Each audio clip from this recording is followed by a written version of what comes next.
When it comes to Invincible, I don't know if I was actually planning to watch this or not. I reacted to it like way back in October when the trailer first came out, and it didn't really get me excited for this. The thing that actually got me excited for this was Twitter, YouTube, other social media platforms, people hyping it up saying, damn, this is the greatest show of all time, this is the greatest show this year, man, animation can't get any better, storytelling can't get any better, the plot twist is impeccable. After watching it, it is good, but it's hella overhyped for what it is. It's genuinely hella overhyped for what this story is. Invincible is a superhero animated series that's released on Amazon Prime.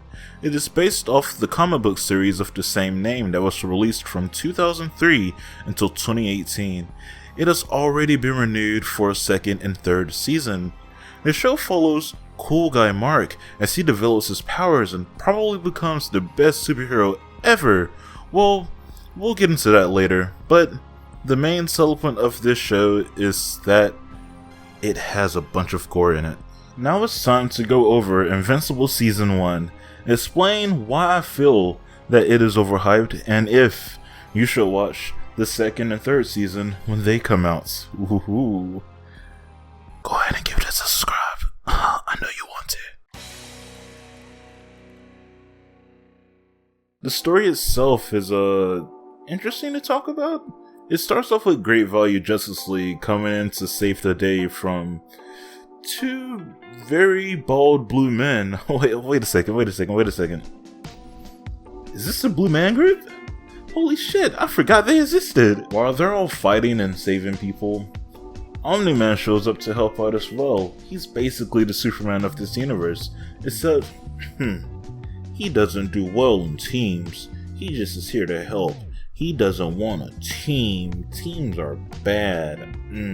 They show us that beginning for, let's just say reasons for now. But now the main focus is Mark Grayson, the son of Omni-Man. He is half Viltrumite, half human. Yes, half Viltrumite, that means Omni-Man is full Viltrumite. Again, the Superman thing from a different planet, here to help people. The connection is really starting to make sense now. Mark was a late bloomer in developing his powers, but once he did, everything changed. Literally, everything changed. His father legit punched him during training. His father yelled at his mom for like the first time ever? What? And he is starting to get the popular girl in school, so, all in all, that's a good trade. Your father's pretty aggressive now, but hey, you're getting a popular girl. Pretty good trade.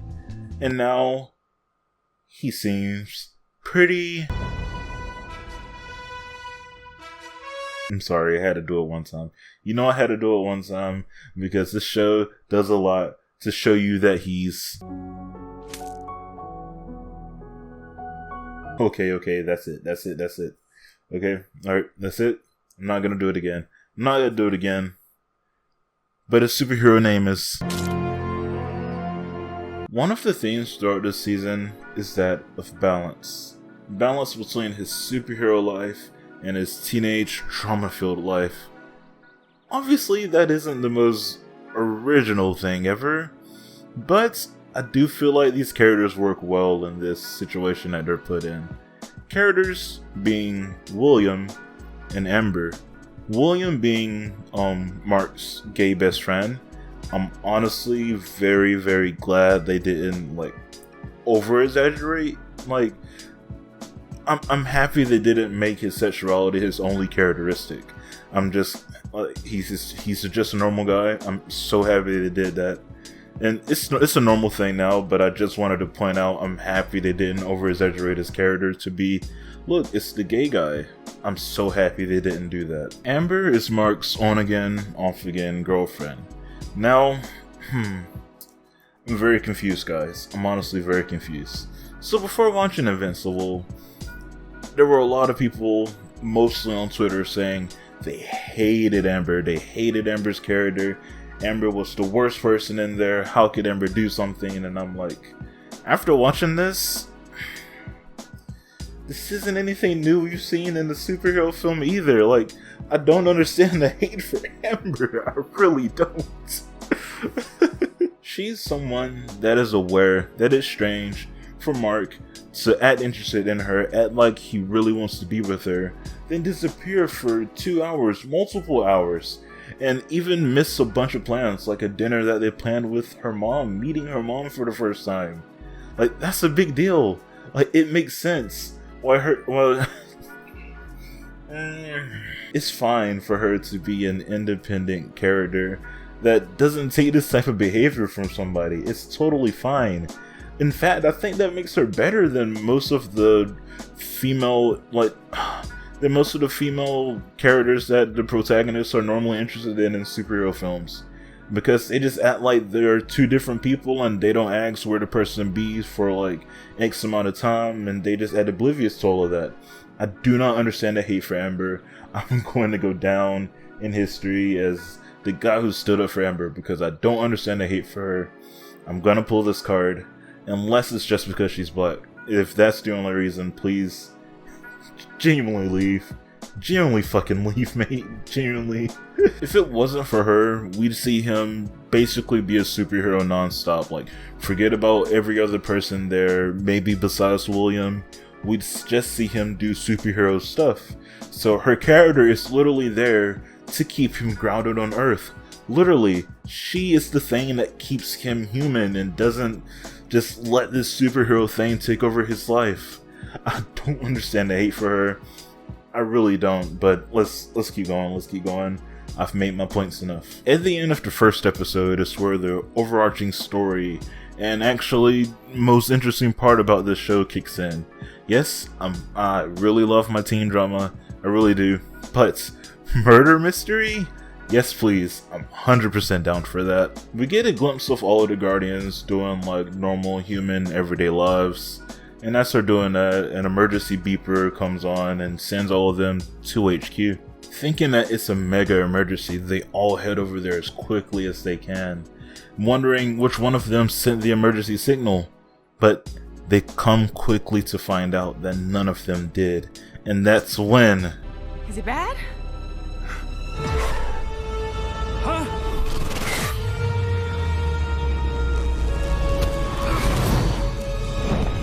Yes, Omni-Man is attacking them. Not only attacking them, he's brutally murdering these guys. Like, it makes you queasy, and it gets you all scared and stuff, and it leaves you with one question. Why? Since this is the overarching plot of this show, it's going to be the main focus that I'm going to be saying within this video. So if you haven't watched it, you still have some stuff to watch if you do want to catch it. After the death of the Guardians, we're introduced to Cecil and the Global Defense Agency. They are there to go on this long journey to find out who killed the Guardians and tried to kill Omni-Man. But they aren't the only ones searching for the answers. Comes in Damon Darkblood, a demon detective who's literally just solving mysteries and finding out the truth, so he doesn't have to return to hell. His investigation quickly leads him to start suspecting Omni-Man, but questioning Omni-Man really won't get him as far as he wants. So, he ends up involving Debbie, Omni-Man's wife, Mark's mother. He gets her curious about the murder. Like, why? Why was Omni-Man the only one who survived? Did he have something to do with it? She ends up becoming overly obsessed with the investigation, constant, like, stress searches, questioning everything, questioning Omni-Man about his recent attitude changes. One day, she sends Omni-Man out to get some stuff for dinner. Somehow she knows this, maybe, there was times where she timed it, but that leaves her approximately 20 minutes to find his ripped suit that he wore during that night. And she searched literally everywhere, top to bottom, couldn't find anything until the last minute when she spotted something.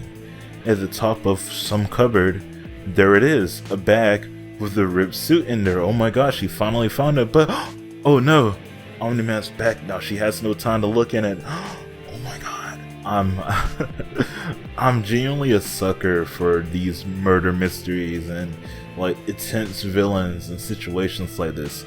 Debbie is going to crazy lengths to find out the truth, and it just it gets your heart pounding. It makes you wonder, it makes you worry.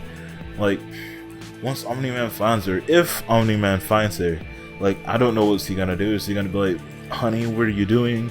Is he gonna like try to beat her up, try to kill her? I'm not sure.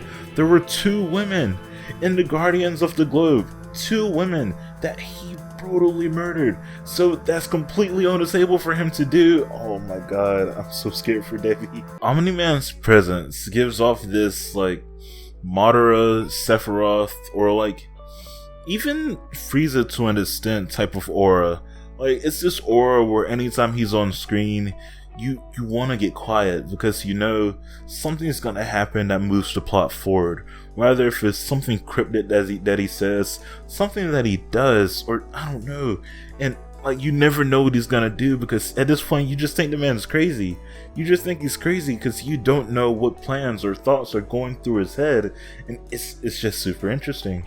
It's just genuinely interesting. Once Debbie completely knows the truth and he admits it to her, Cecil and his troops quickly come to try to surround him, but since the cat's out the bag at this point, he just goes on a blood-shedding rampage, killing all of the troops, killing Donald in the next building, and now he's out to find Mark. Mark is one of the last people to find out the truth, obviously, but he finds out the truth in one of the most brutal ways possible. So the Immortal comes back to life for reasons that I'm not going to tell you. You're going to have to watch for yourself. And now he's after Omni-Man for revenge. That's the only thing on his mind. He now wants to kill Omni-Man. And their fight was good. Their fight was great. Very well animated. I really enjoyed their fight. It's the exact same thing I would do if somebody killed me out of nowhere. Like, literally. But the fight quickly ended once Omni-Man proceeded to punch a hole through the Immortal's chest and cut him completely in half. This confused Mark, and it confused him even more once Omni-Man started to explain himself. He goes, You see, son, I'm not actually from this planet here to protect the people, you see. Son, my planet's actually here to bring Earth into its empire. That is why I'm here, son. And you're gonna help me. You are. Because it's assimilate or be destroyed. I'm the good guy, Mark. I know I am. I'm not sure why this whole time Omni-Man thought that Mark was going to join him after he explained himself. Like, why would he be loyal to people that he's never met? It makes no sense. He's not a Saiyan or anything. Oh god, wait a minute. Is Omni-Man supposed to be a ripoff Goku or a ripoff Superman? Hold up a second. Omni-Man cannot understand why Mark puts humans on the same pedestal as them. He genuinely can't understand. He says he's supposed to look down on humans, look like so beneath them that they're on the ground, basically speaking. He even says that he loves Debbie, his wife, as if she was his pet. Like, what? What? It makes no sense. I would say him and Mark fought, but I'd be lying to you. Mark got his ass whipped, he got pummeled, mollywopped, destroyed, and Omni-Man put him in situations where he was helpless to save people. Countless of lives died, and humans could do nothing about it. I so hope so much this gave me a glimpse that they were going to potentially like dive into this more in the next seasons. So I hope that they do, because that's always fun. Bringing politics into superhero stuff is always fun to do. That's why Civil War is such a great like arc, whether it's in comic, cartoons, or movie format. That's why Civil War is always so great. Surprisingly though, Mark's words and his never give up attitude eventually it did hit a soft spot in Omni-Man.